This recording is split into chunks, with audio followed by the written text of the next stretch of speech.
అపార్ట్మెంట్లు, గేటెడ్ కమ్యూనిటీల్లో కొందరు నెలల తరబడి మెయింటెనెన్స్ చెల్లించరు. దీంతో తోటి సభ్యులంతా వారెందుకు మెయింటెనెన్స్ కట్టడం లేదు, వారికెందుకు స్పెషల్ ట్రీట్మెంట్ ఇస్తున్నారు, మెయింటెనెన్స్ కట్టకపోతే వారు కామన్ ఫెసిలిటీస్ ను యూజ్ చేయకూడదు అంటూ గగ్గోలు పెట్టేస్తున్నారు. అపార్ట్మెంట్స్ అసోసియేషన్ మీద ప్రెషర్ పెడుతున్నారు. దీంతో ఏం చేయాలో అర్థం కాక నిర్వహణ సంఘం తలబాదుకోవడం సర్వసాధారణంగా జరుగుతుంది. అయితే బకాయిలు చెల్లించలేదనే ఏకైక కారణంతో నివాసితుల కనీస సౌకర్యాలను నిలిపివేయడం ఎంత మాత్రం కరెక్ట్ కాదనే తీర్పు ఒకటి వచ్చింది. దీంతో హౌసింగ్ సొసైటీల ఏకపక్ష నిర్ణయాలకు చెక్ పెట్టినట్లు అయింది. బకాయిలు వసూలు చేసుకునే హక్కు అసోసియేషన్లకు ఉన్నప్పటికీ ఇళ్లను నివాస యోగ్యం కాకుండా చేసేలా చెత్త సేకరణ, డిజిటల్ యాక్సెస్ సిస్టమ్, విద్యుత్, ప్లంబింగ్ వంటి అత్యవసర సేవలను నిలిపివేయడం చట్ట విరుద్ధమని నిపుణులు తేల్చి చెబుతున్నారు.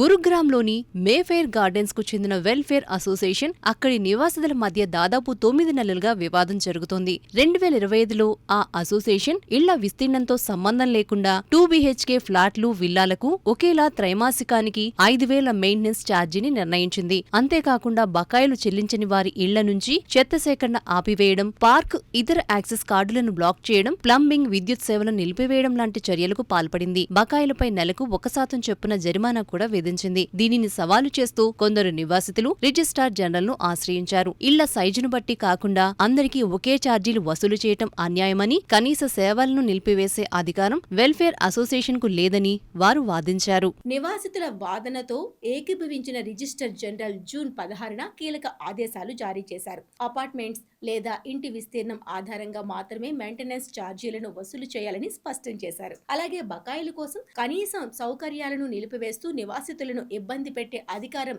అసోసియేషన్లకు లేదని తేల్చి చెప్పారు. బకాయిలకు సంబంధించిన వివాదాలను అపార్ట్మెంట్ ఓనర్షిప్ చట్టాలు, సివిల్ కోర్టులు లేదా సంబంధిత చట్టాల ద్వారా మాత్రమే పరిష్కరించుకోవాలి తప్ప నివాసితులను భయపెట్టి కనీస సౌకర్యాలు లాగేసుకోవడం ద్వారా వసూలు చేయకూడదని న్యాయ నిపుణులు హెచ్చరిస్తున్నారు.